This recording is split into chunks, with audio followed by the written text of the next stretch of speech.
다 같이 자리에서 일어나시겠습니다.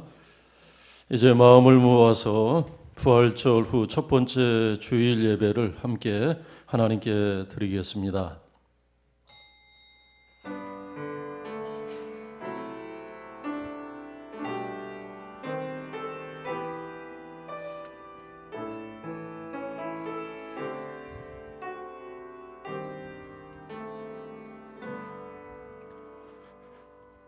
보라, 내가 너희에게 비밀을 말하노니 우리가 다 잠잘 것이 아니오 마지막 나팔에 순식간에 호련히 변화되리니 나팔 소리가 나매 죽은 자들이 썩지 아니할 것으로 다시 살아나고 우리도 변화되리라.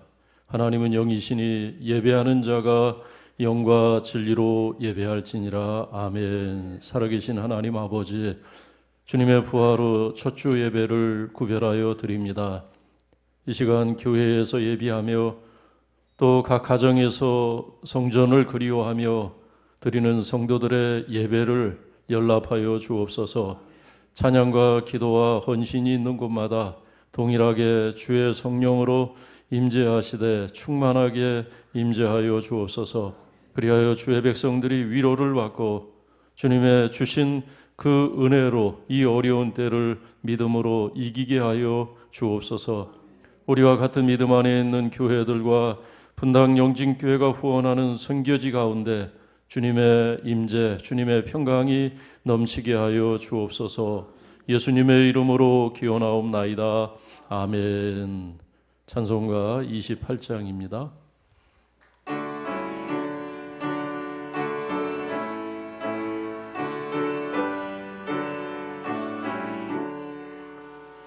복의 근원 강림하사 찬송하게 하소서. 한량없이 자비하심 정량할 길 없도다. 천사들의 찬송가를 내게 주소서. 구속하신 그 사랑을 항상 찬송합니다. 주의 크신 도움받아 이때까지 왔으니 이와 같이 천국에도 이루기를 바라네.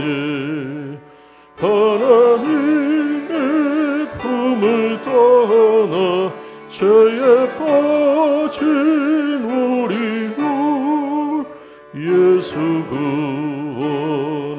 구원하시려고 보혈 흘려 주셨네. 주의 귀한 은혜 받고 일생 빚진 자 되네. 주의 은혜 사슬되사 나를 주께 메소서. 우리 몸은 연약하여 범죄하기 쉬우니 하나님이 받으시고 천국인을 지소서.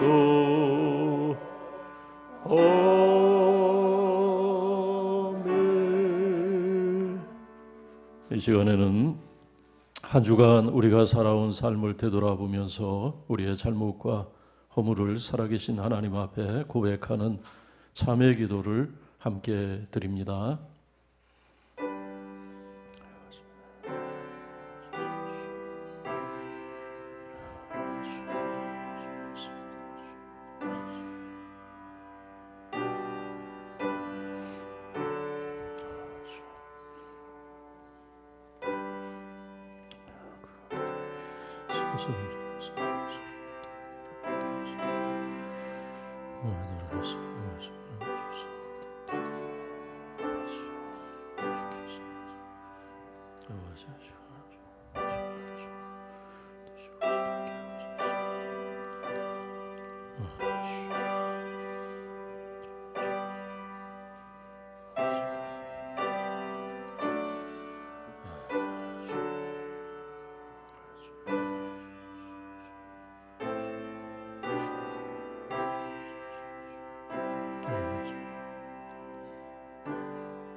그가 우리를 흑암의 권세에서 건져내사 그의 사랑의 아들의 나라로 옮기셨으니 그 아들 안에서 우리가 속량 곧 죄 사함을 얻었도다. 아멘. 사도신경으로 우리의 신앙을 함께 고백합니다. 나는 전능하신 아버지 하나님 천지의 창조주를 믿습니다. 나는 그의 유일하신 아들 우리 주 예수 그리스도를 믿습니다.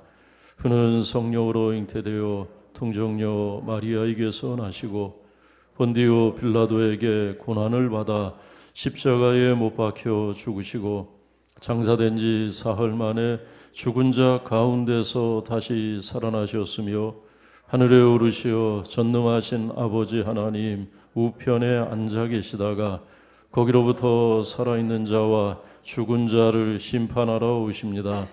나는 성령을 믿으며 거룩한 공교회와 성도의 교제와 죄를 용서받는 것과 몸의 부활과 영생을 믿습니다. 아멘. 자리에 앉으시겠습니다. 성시교독 134번입니다.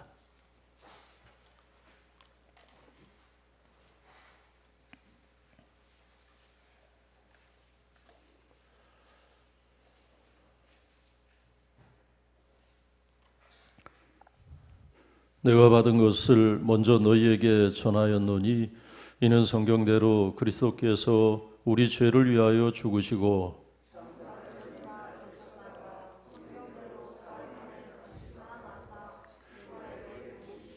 후에 12 제자에게와 그 후에 500여 형제에게 일시에 보이셨나니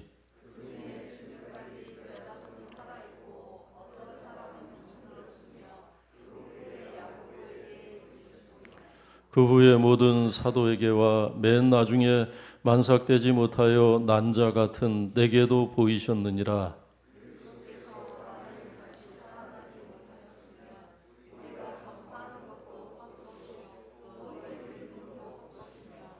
만일 그리스도 안에서 우리의 바라는 것이 다만 이 생의 삶뿐이면 모든 사람 가운데 우리가 더욱 불쌍한 자이리라.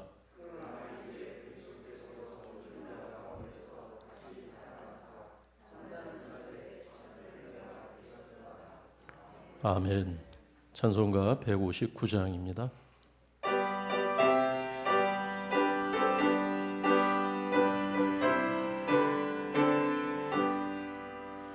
기뻐 찬송하세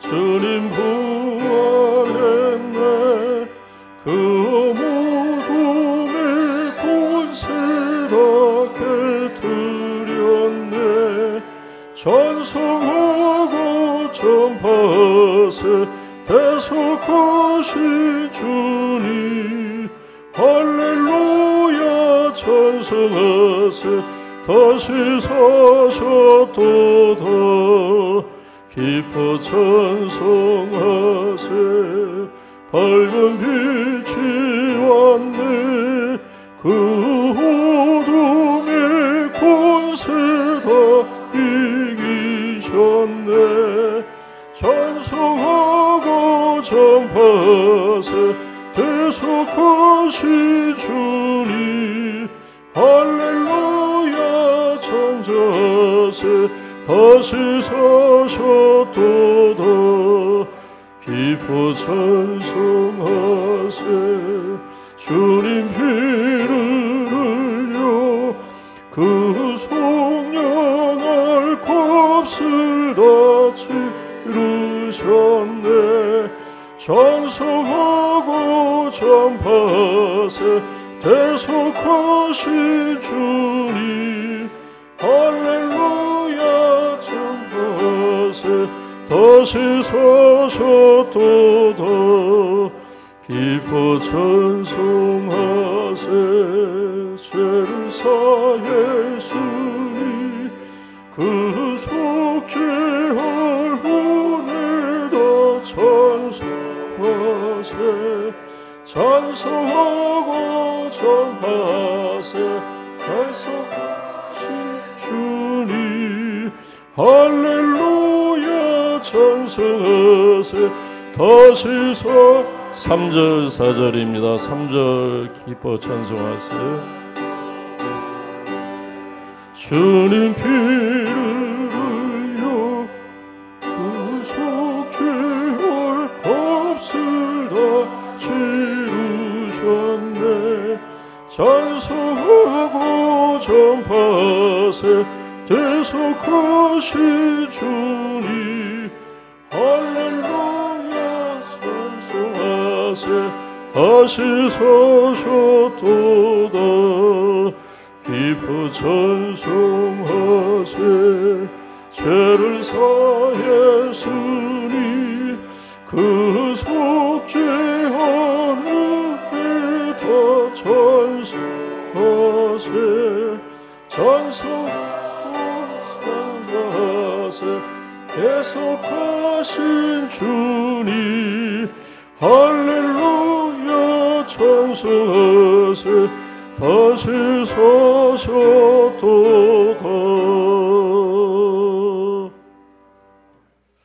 정명아 안수집사님 기도인도 하시겠습니다.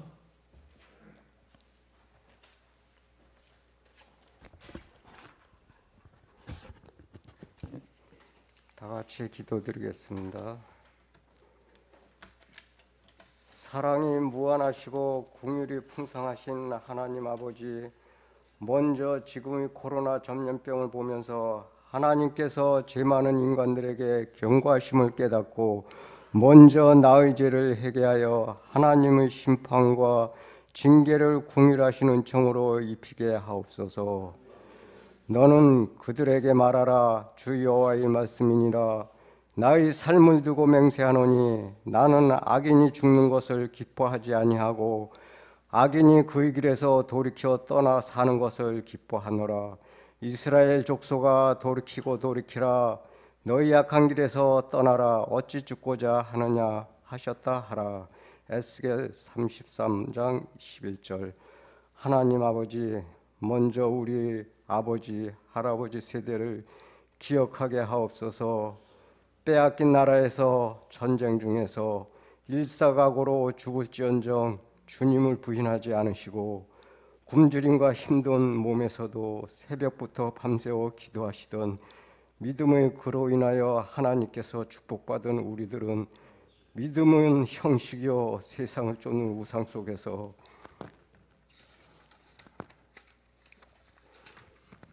믿지 않는 자들의 조롱이 되고 있지는 않은가. 불평과 원망으로 세계의 모든 민족들이 살기에 좋은 나라로 부러움을 받는데 우리나라에서는 자살 1위, 자녀 출산은 세계에서 꼴찌 나라로 못 살겠다는 불평은 1위 나라가 되었으며 청년들은 산소망이 없고 노인들은 안락이 없으며 탄식만 늘어가는 불평만 늘어가는 우리의 죄를 용서하여 주시옵소서. 오라 여호와께로 돌아가자. 여호와께서 우리를 찢으셨으나 도로 낫게 하실 것이요 우리를 치셨으나 싸매어 주실 것임이라. 호세아 6장 1절. 나라의 지도자를 위하여 기도하게 하옵소서. 나의 믿음이 하나님께로 회복되며 자자손들의 하나님께 의지하게 하옵시고 그리고 이 땅에서 하나님의 궁휼하심과 공의가 나타나게 하옵시고 전염병이 속히 하나님께서 제하여 주시며 이 땅에 저희들에게 은혜를 베풀어 주시옵소서. 이 시간 단위에서 말씀을 선포하시는 서광욱 목사님께 성령 충만하심으로써 더 귀한 말씀 은혜 받는 시간 되게 하여 주시옵소서. 또한 특성으로 하나님께 영광을 돌리는 오진성 집사님의 찬양을 기뻐 받아 주시옵소서.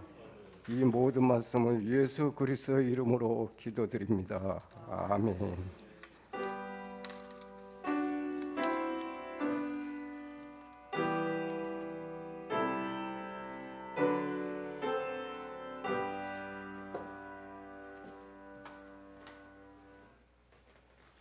오늘 하나님께서 우리에게 주시는 말씀은 신약성경 골로새서 3장 15절에서 17절까지의 말씀입니다.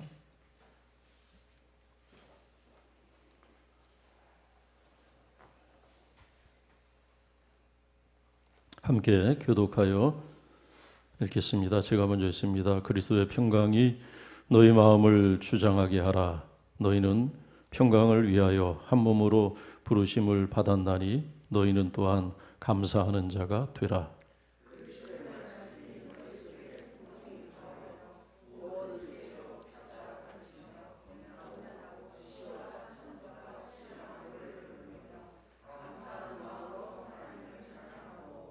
함께 있습니다. 또 무엇을 하든지 말에나 일에나 다 주 예수의 이름으로 하고 그를 힘입어 하나님 아버지께 감사하라. 아멘.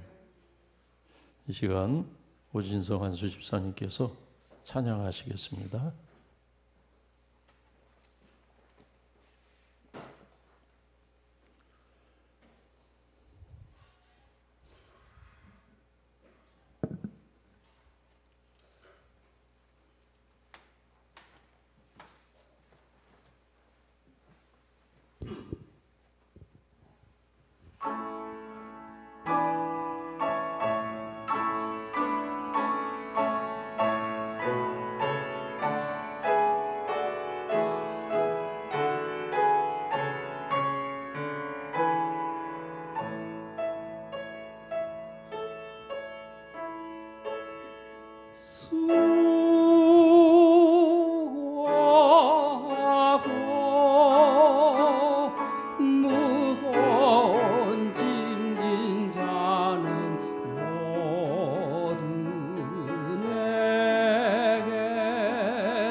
감사합니다.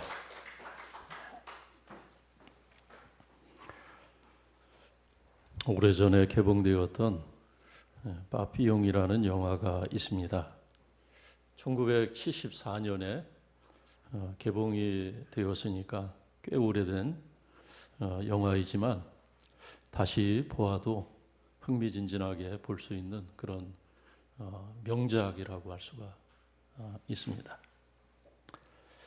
주인공 빠삐용은 살인 누명을 쓰게 됩니다. 억울하죠.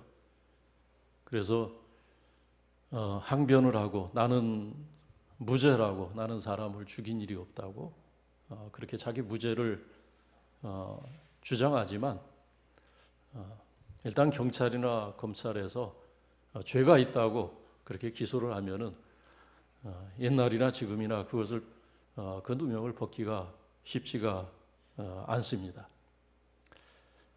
주인공이 계속해서 자기는 사람을 죽인 적이 없다고 이야기하자 판사는 그에게 한마디를 하는데 그 한마디 때문에 주인공은 더 이상 아무 말도 못하고 무릎을 꿇게 됩니다.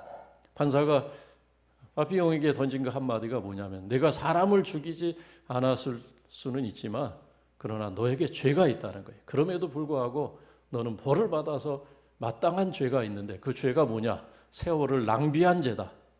내 인생을 잘못 살지 않았느냐? 네가 과연 무죄라고 할 수 있느냐? 그 한마디 말에 빠삐용은 더 이상 아무 대꾸도 하지 못하고 수인이 되어서 한 번 들어가면은 빠져나올 수 없는 저 대서양 한복판에 있는 기아나 섬에 있는 감옥에 갇히게 됩니다. 그곳에서 종신형을 살아야 되는 빠삐용 얼마나 억울하고 그 마음에 울분과 분노가 가득했겠습니까? 그곳에서 단 1년도 견딜 수 없었던 주인공은 여러 차례 탈출을 시도하지만은 하늘은 빠삐용의 손을 들어주지 않습니다. 탈출할 때마다 붙들리고 체포가 되어서 또 포승줄에 묶여서 다시 그곳에 끌려오고 계속해서 탈출을 시도하는 이 사람을 그냥 내버려 둘 수가 없었어요.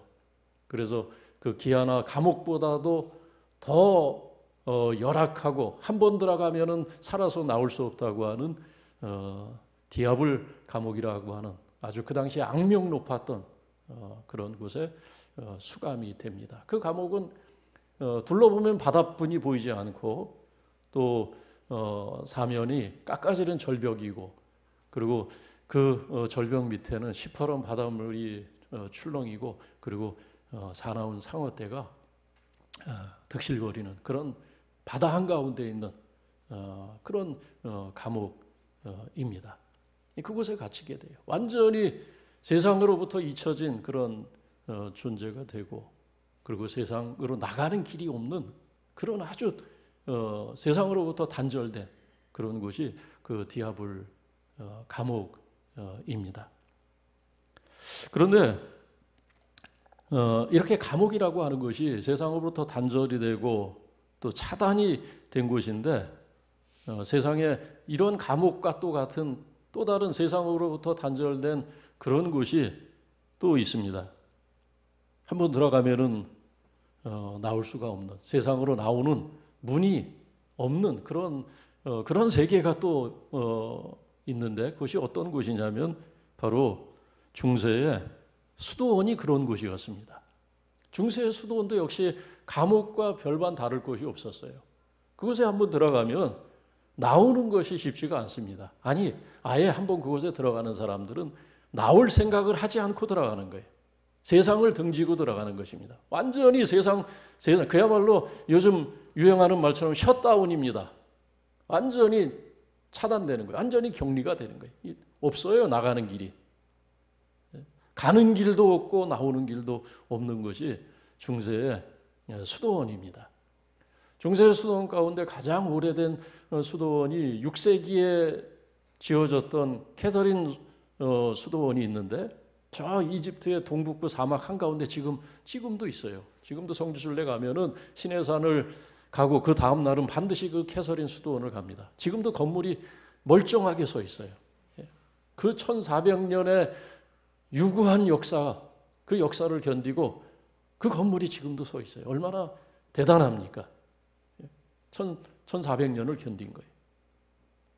1400년 동안 나라들이 흥망성쇠를 거듭하는 가운데 그 수도원만큼은 한 번도 침략 당한 적이 없고 한 번도 그 수도원이 폐쇄된 적이 없는 그러한 가장 깊은 오래된 역사를 가지고 있는 수도원입니다.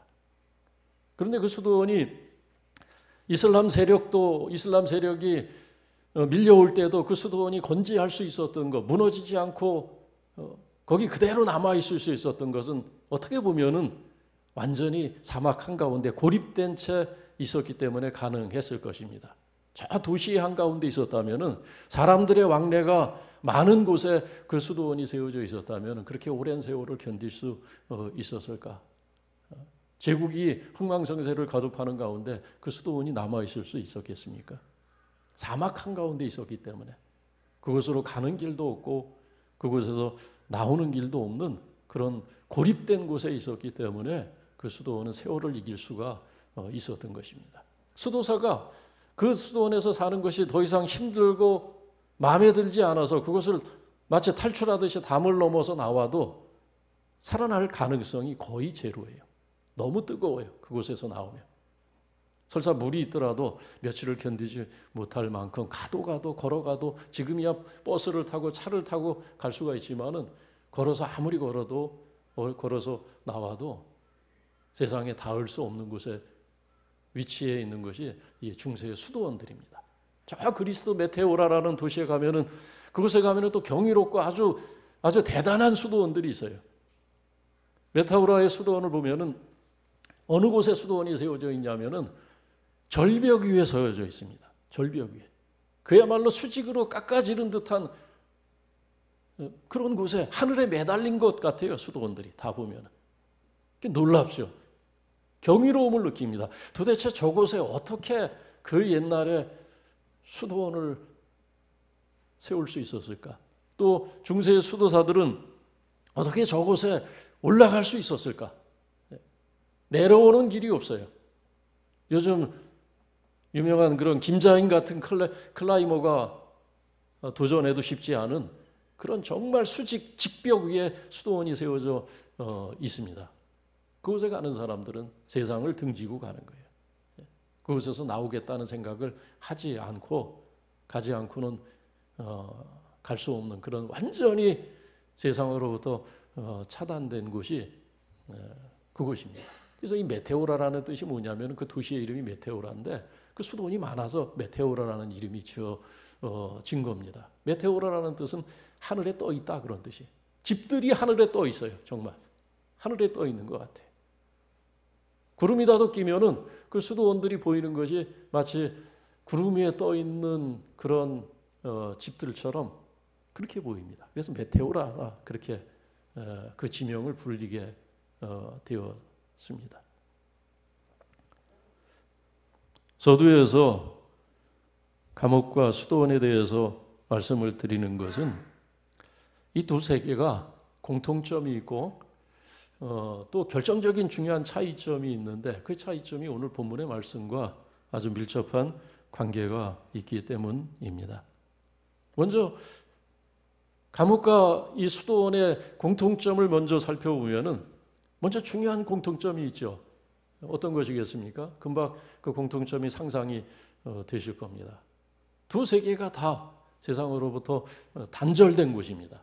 그죠? 아무나 들어갈 수가 없어요. 그리고 그곳에 들어가면은 쉽게 나올 수가 없습니다. 아니 쉽게 나올 가능성조차도 전혀 남아있지 않는 것이 감옥이고 그리고 이 중세의 수도원이다. 그렇게 생각을 할 수가 있습니다. 그리고 또 하나 공통점이 있습니다. 어떤 거냐면 자유가 없어요. 두 곳에는. 그죠? 24시간 내가 내 마음대로 쓸 수 있는 시간은 전혀 없습니다. 감옥에서 무슨 자기 하고 싶은 일을 마음대로 할 수 있는 그런 여지가 어디 있겠습니까? 다 법으로 철저하게 통제하는 곳이 감옥이고 수도원도 마찬가지입니다. 최초로 수도원의 규칙을 세웠던 베네딕투스라는 그런 수도사가 있었는데 중세에 이분이 만든 지금도 책으로 남아 있습니다. 수도원 규칙이라는 책이 있어요. 그 책에 보면은 그 수도사들의 24시간이 어땠는지 알 수가 있는데 새벽처럼 기상을 합니다. 새벽처럼 기상을 해서 기도로 하루를 시작하고 기도와 성경 묵상으로 하루를 시작하고 그리고 남는 시간에 뭐 하냐면은 남는 시간 대부분을 노동으로 남는 시간 대부분을 보냅니다. 하루 24시간이 꽉 짜여져 있어요. 엄격한 규칙에 의해서 움직입니다. 그 규칙에 철저하게 수도사들은 복종해야 될 의무가 있어요. 절대적인 복종입니다. 모든 일에 자기 주장을 내세워서는 안 된다는 그런 규칙이 있어요. 그걸 다 서약하고 그곳에 들어가는 겁니다. 그래서 감옥에 갇혀 있는 수인이든 수도사의 그 수도원에 있는 수도사든 자기 의지가 없어요.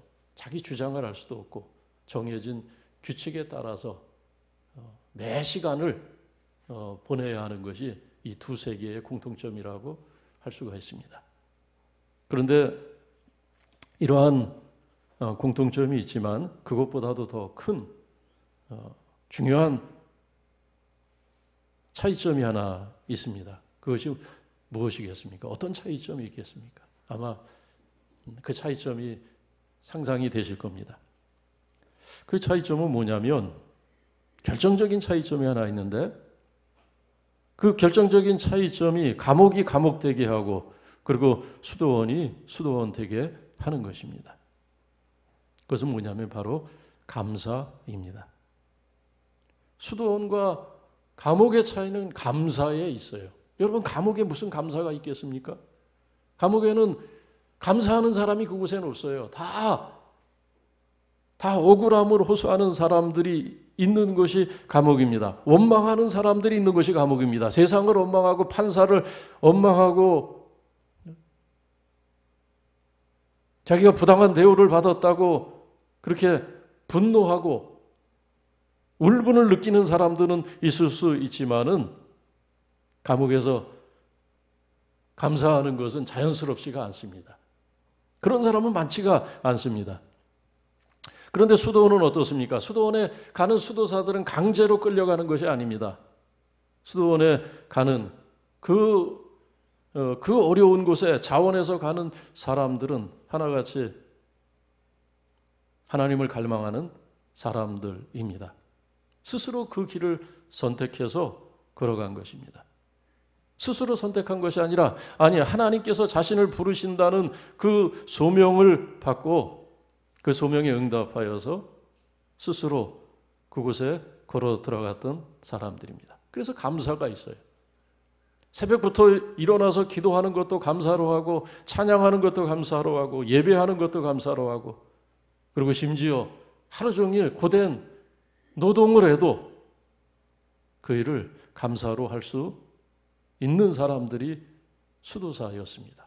그래서 기도와 노동을 통해서 자신들의 몸과 영혼이 정결해진다고 믿었던 것입니다.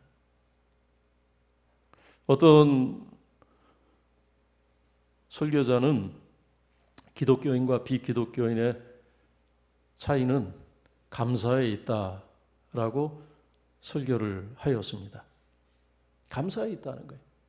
우리가 어떻게 예수를 믿느냐, 예수를 믿고 있지 않느냐, 그가 정말로 예수를 믿고 어떻게 거듭났느냐, 거듭나지 않았느냐, 그것을 우리가 사실 얘기할 수는 없습니다. 우리가 정말 참 믿음을 가지고 구원을 받았는지 구원을 받지 못했는지 그 일에 대해서 우리가 판단할 수는 전혀 없어요.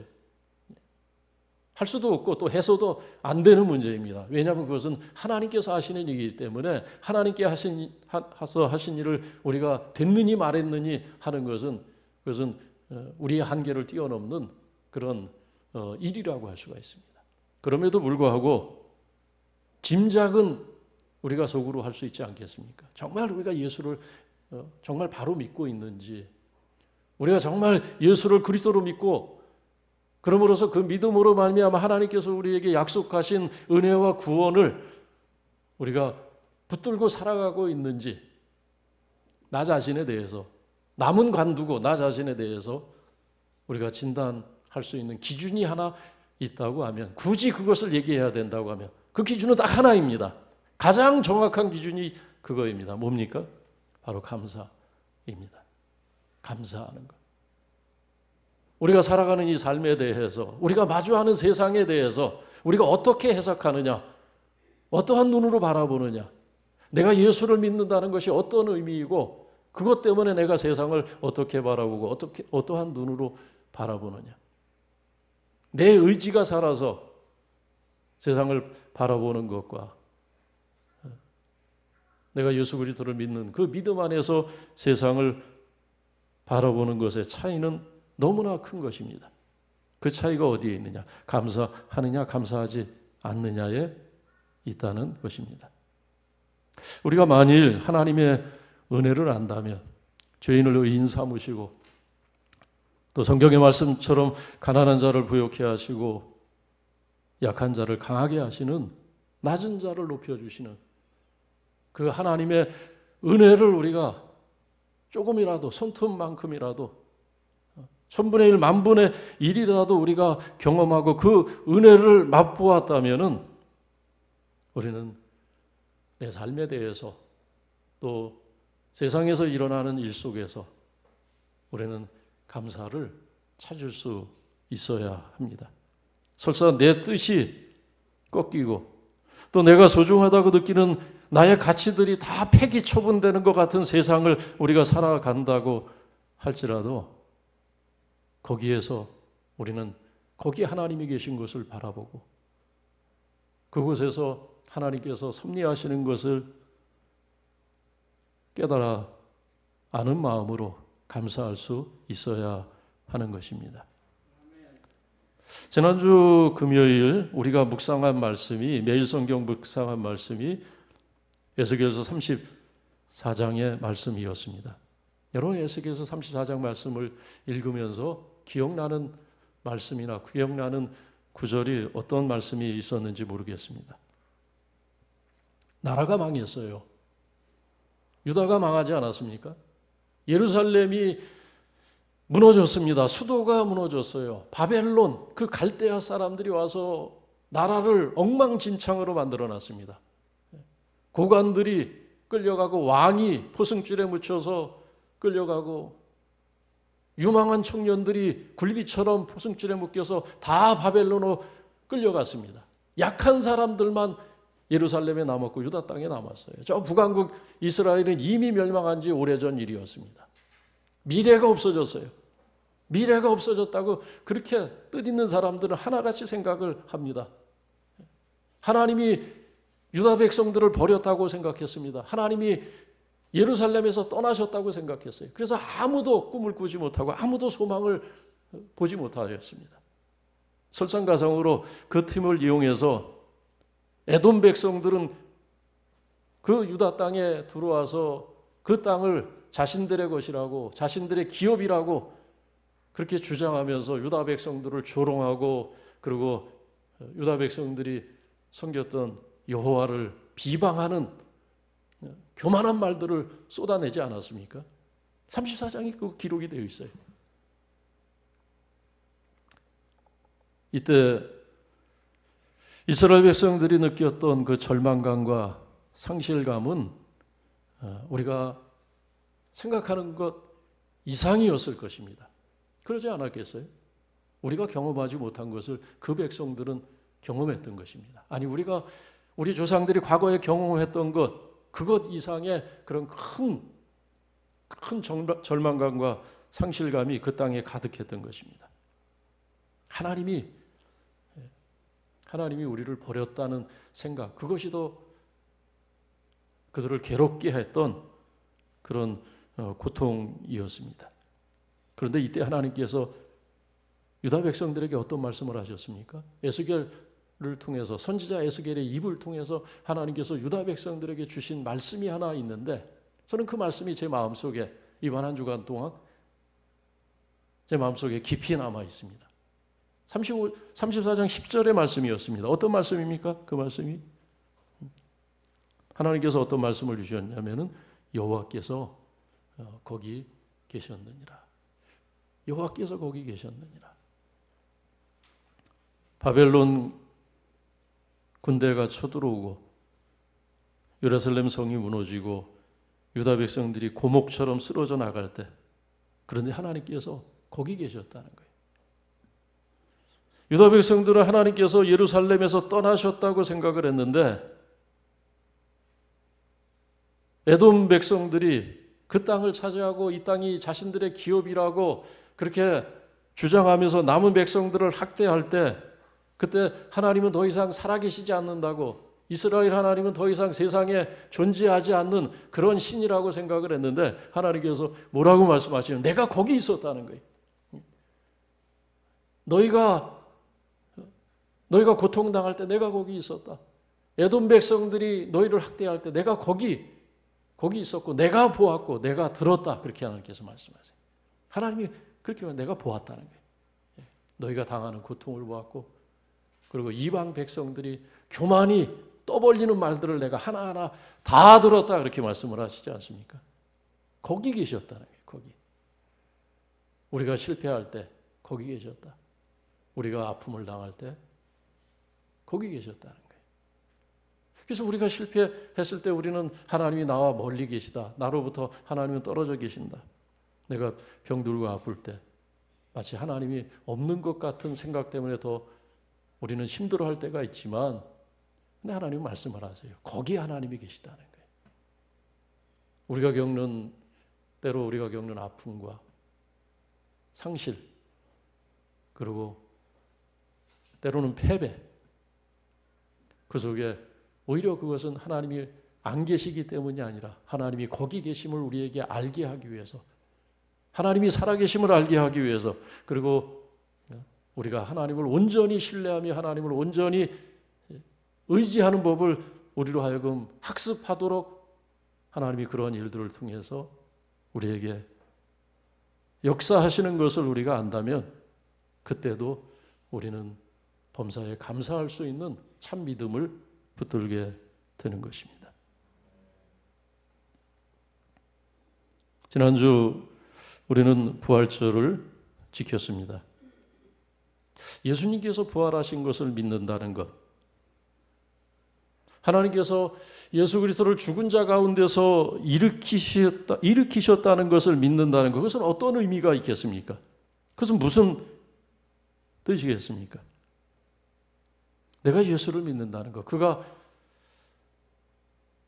죽음에서 일으키심을 받았다는 것을 믿는다는 것, 우리가 그것을 정말 믿는다면은 부활에 대한 신앙을 우리가 조금이라도 우리가 붙들고 있다면은 우리는 세상을 다른 식으로 보아야 할 겁니다. 사람들이 보는 방법으로 세상을 보지는 않을 거예요. 사람들이 말하는 방식으로 말을 하지는 않을 겁니다. 세상에 우리 앞에서 전개되는 모든 일들을 우리가 좀 더 의연하게 바라볼 수 있을 겁니다. 다른 차원에서 바라볼 수 있을 거예요.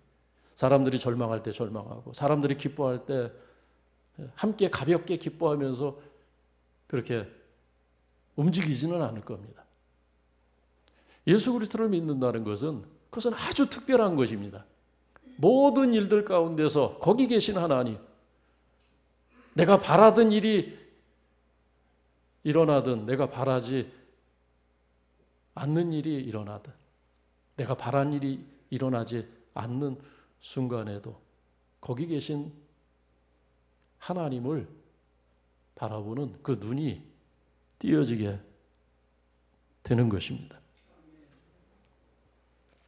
골로새서 3장 1절 말씀은 우리가 코로나 사태가 일어나기 전에 골로새서 1장부터 순서적으로 이미 앞에 읽었던 말씀이었습니다. 오늘 다시 오랜만에 2달 만에 우리가 읽어나가는, 주일날 읽어나가는 그 말씀의 순서를 다시 따르고 있습니다.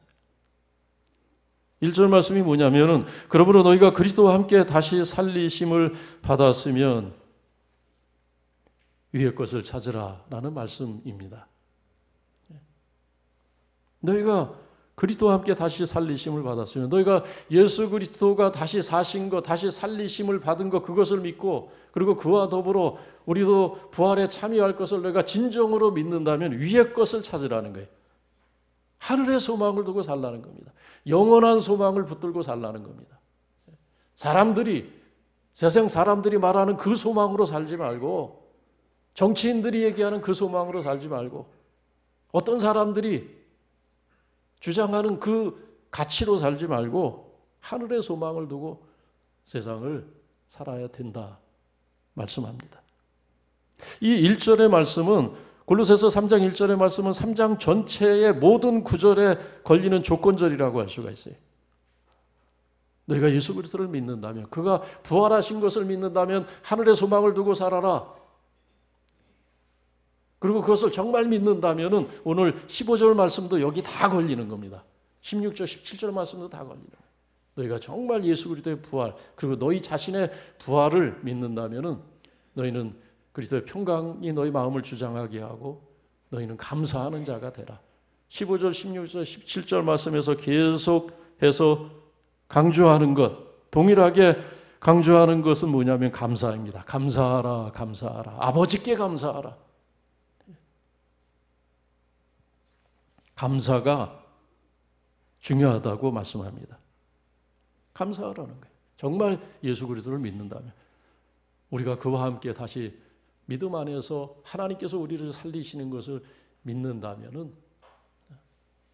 나의 삶에 내가 가는 모든 환경과 내가 마주하는 세상 속에 거기 계신 하나님을 바라보고 감사할 수 있어야 된다. 우리에게 말씀하십니다. 주님의 부활을 기념하는 부활절은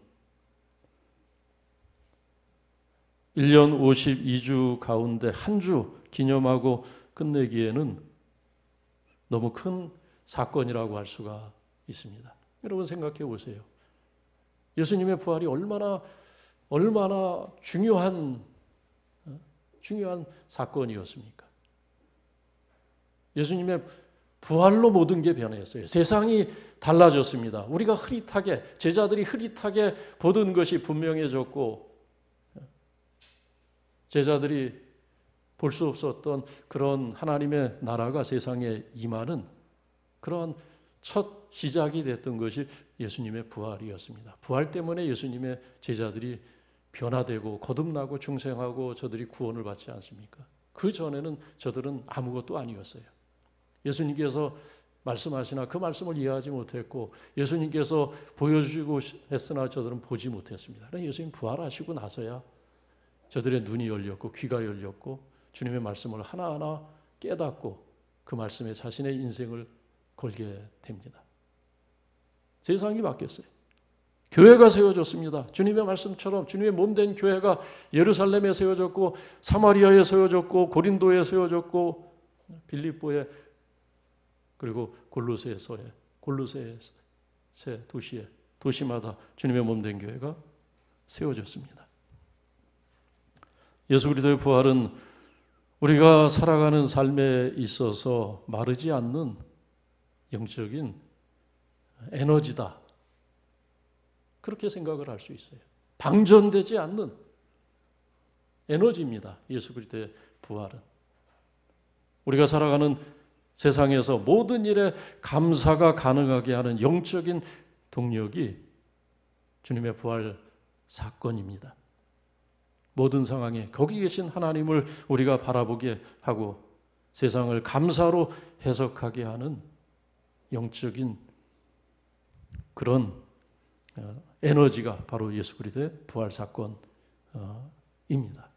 그러므로 골로새서 3장 1절의 말씀을 우리가 하나님의 말씀으로 받는다면 정말 하나님께서 예수 그리스도와 함께 우리를 다시 살리실 것을 우리가 믿는다면 위의 것을 찾아야 되고 하나님 아버지께 감사하는 자가 되라. 오늘 거듭해서 우리에게 이 세상을 살아가는 우리에게 하나님께서 말씀하십니다. 감사로 하라는 거예요. 기도도 감사로 하고 찬양도 감사로 하고 오늘 말씀에 나와 있잖아요. 찬양도 감사로 하는 겁니다. 예배도 감사로 하는 것입니다. 감사로 우리의 마음을 다스려야 한다는 것입니다. 그것이 부활하신 주님을 믿는 우리의 마땅한 모습이고 도리라고 하나님은 우리에게 말씀하십니다. 그를 힘입어 하나님께 감사하라. 그는 누굽니까? 부활하신 예수 그리스도입니다. 그를 힘는다면, 그를 믿는다면 감사하면서 사는 것이 성도의 참된 모습이라고 할 수 있습니다.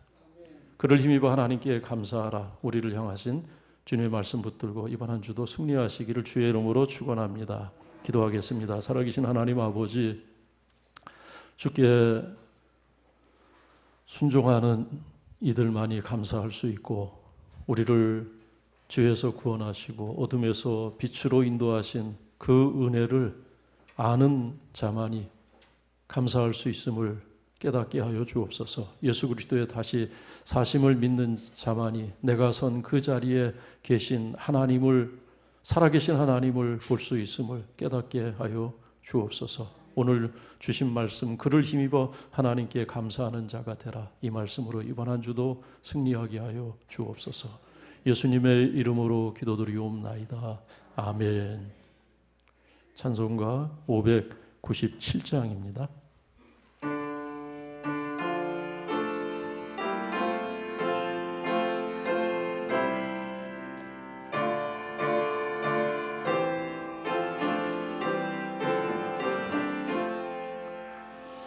이전에 주님을 내가 몰라 영광의 주님을 비방했다.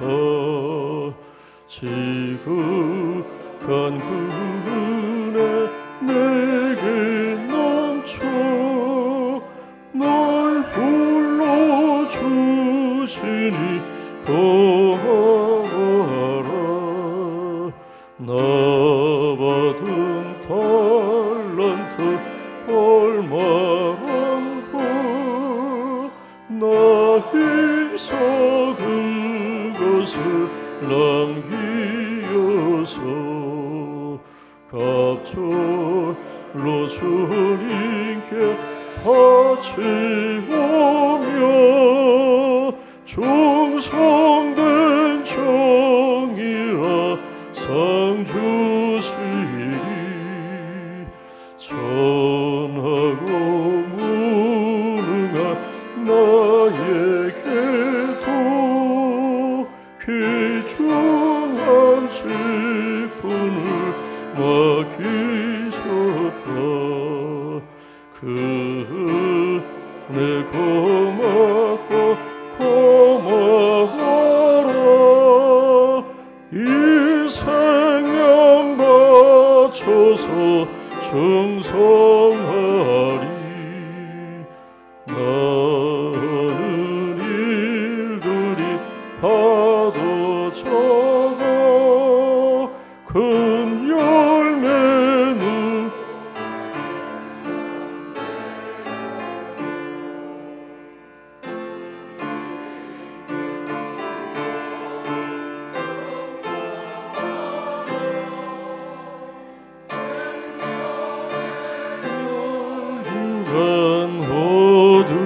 얻으리라. 아멘. 하나님 아버지 감사합니다. 공중나는 참새 한 마리도 주의 뜻이 아니면 땅에 떨어지는 일이 없고 참새보다 귀하며 들의 백합화보다 귀한 인생이기에 주께서 사지에서 우리를 건져주시고 가난 중에 있을 때 날마다 일용할 만나를 주시고 우리의 몸과 영혼이 약할 때 힘주시는 주를 찬양하며 오늘도 큰 감사로 드리는 우리의 예물을 연락하여 주옵소서.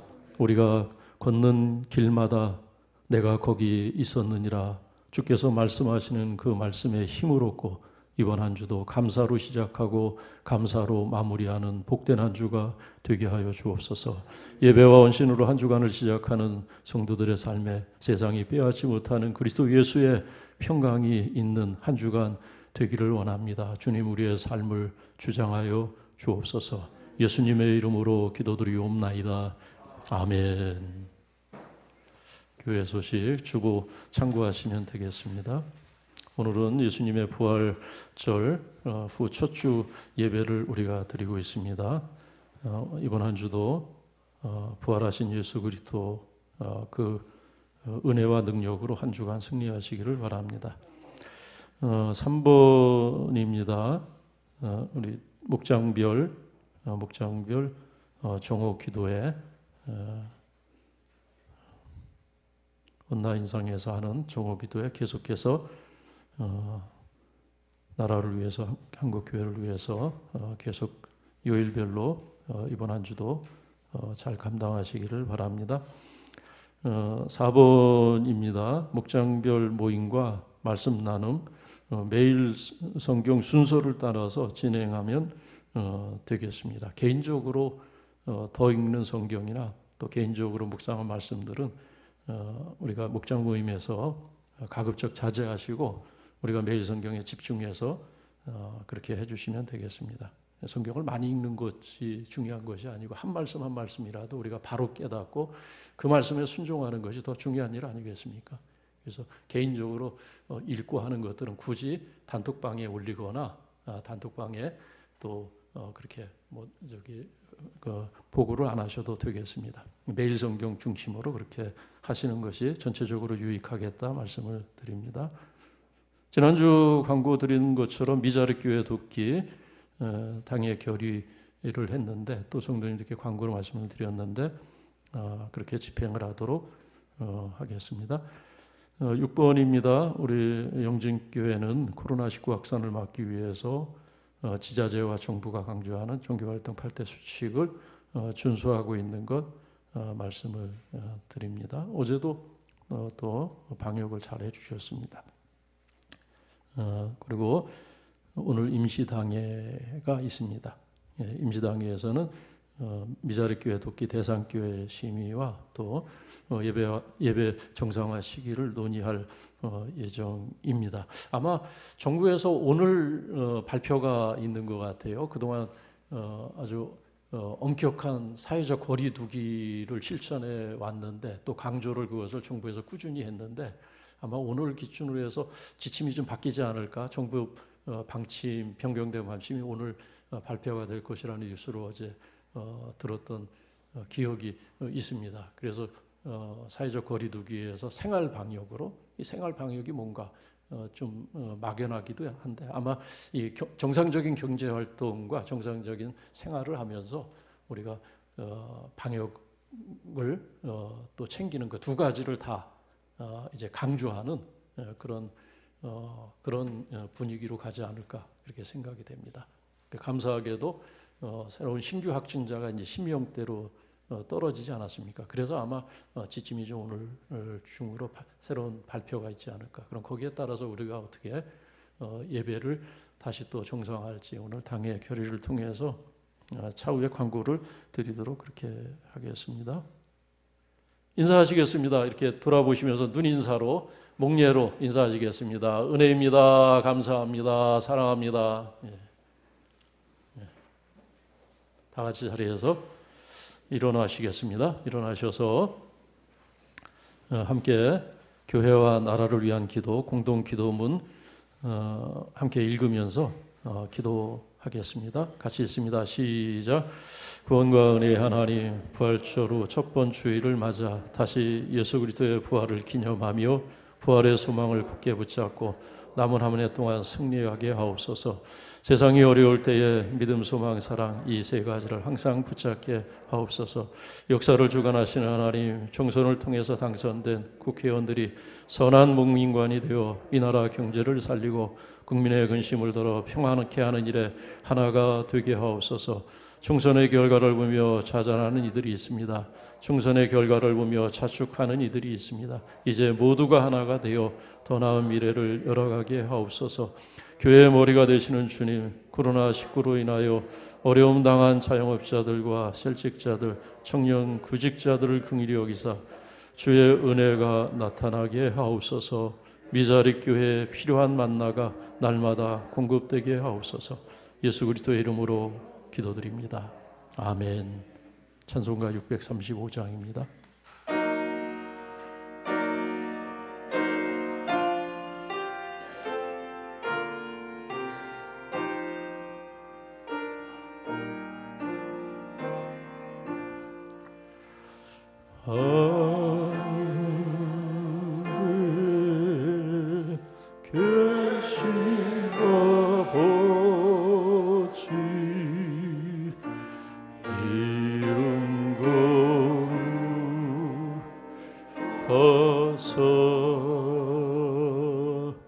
주님 나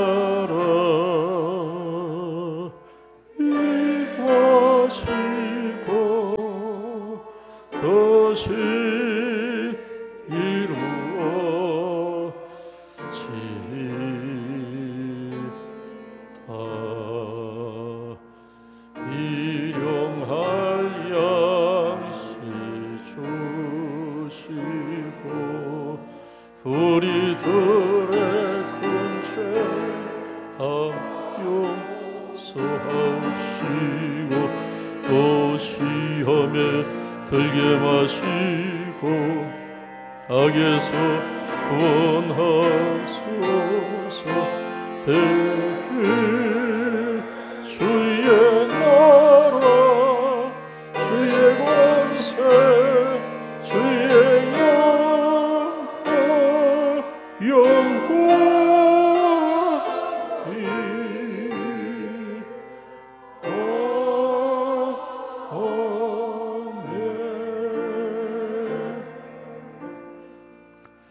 이제는 우리 주 예수 그리스도의 은혜와 우리 아버지 하나님의 넓고 크신 사랑하심과 성령의 교통하심이 우리가 마주하는 세상 한복판에 거기 계신 하나님을 믿고 그가 예수 그리스도와 함께 우리를 다시 살리시는 부활의 소망을 붙들고 이제 세상에 흩어져 나가는 여기 있는 하나님의 백성들 머리 위에 이 땅에 세우신 주님의 몸된 교회들과 이 나라 이 민족 위에 분당영진교회가 후원하는 선교지 가운데 이제로부터 영원토록 함께 계시기를 축원하옵나이다. 아멘.